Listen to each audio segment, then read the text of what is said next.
नमस्कार दोस्तों, रावण किसी भी स्त्री को उसकी इच्छा के विरुद्ध छूता तो उसके मस्तक के 7 टुकड़े हो जाते। एक बार रावण कहीं जा रहा था तो उसने एक सुंदर अप्सरा को देखा। वह अप्सरा नर कुबेर की प्रियासी थी। रावण ने उस अप्सरा को अपनी राक्षसी पर्वती का शिकार बना डाला। अब सवाल ये उठता है कि जब श्री राम जी विष्णु के अवतार थे तो रावण का वध करने के लिए वह सर्वशक्तिशाली सेना का प्रयोग कर सकते थे, लेकिन उन्होंने वानरों की सेना का ही प्रयोग किया। इसके पीछे भी एक रहस्य मिलता है। शक्ति और ऐश्वर्य से घिरा हुआ रावण खुद को भगवान समझने लगा था। पूरे ब्रह्मांड को वह अपने अधीन मानता था। एक बार दशानन अपनी शक्ति के नशे में चूर होकर वह पुष्प विमान से विचरण करता हुआ सरकंडा के वन में पहुंचा। कुछ दूरी पर पहुंचने के बाद उनका विमान आगे नहीं बढ़ रहा था। तभी उसे एक आवाज सुनाई दी कि यहाँ से लौट जाओ, भगवान शिव और माता पार्वती यहाँ विश्राम कर रहे हैं। तो तेज रोशनी में रावण को भगवान शंकर के दूत नंदी का मुख बानर के समान प्रतीत हुआ। तो दशानन ने नंदी को बानर कहकर उसका उपवास किया। तब नंदी ने उसे श्राप दिया और कहा कि तुमने बानर कहकर मेरा उपवास किया है तो बानरों की सेना ही तुम्हारे वध में सहायक होगी।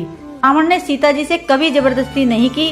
रावण इतना बलशाली था, लेकिन वह फिर भी सीता से विवाह करने की याचना करता था, जबकि त्रिलोक के बड़े से बड़े वीर उसके आगे कांपते। लेकिन वह चाहता तो जबरदस्ती वह विवाह कर सकता था, लेकिन रावण सीता से चाहकर भी विवाह नहीं कर सकता था, क्योंकि उसे श्राप था। इसलिए वह सीता जी से बार बार विवाह के लिए याचना करता था। उसने सीता के साथ कभी जबरदस्ती नहीं की। और जब राम जी और रावण में घमासान युद्ध चल रहा था तो राम जी रावण के शीश काट रहे थे। तब सभी के मन में सवाल उठा कि आखिर श्री राम जी रावण के हृदय पर तीर क्यों नहीं चला रहे। देवताओं ने ब्रह्मा जी से यही प्रश्न किया। तब भगवान ब्रह्मा जी ने कहा कि रावण के हृदय में सीता माता का वास है। सीता माता के हृदय में राम जी वास करते हैं और राम जी के हृदय में सारी सृष्टि है।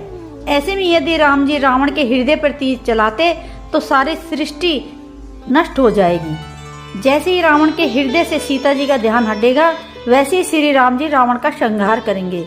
इसलिए विभीषण जब रावण के वरदान का रहस्य बताने श्री राम जी के पास पहुंचे तो रावण के हृदय से सीता माता का ध्यान हट गया। फिर भगवान श्री राम जी ने रावण की नाभि पर तीर चलाकर उसका वध किया। रावण वध का यही दिन दशहरा या विजयदशमी कहलाता है। तो दोस्तों, वीडियो अच्छी लगी हो तो वीडियो को एक लाइक कर दीजिए और चैनल को सब्सक्राइब जरूर कर दीजिएगा। जय श्री राम दोस्तों।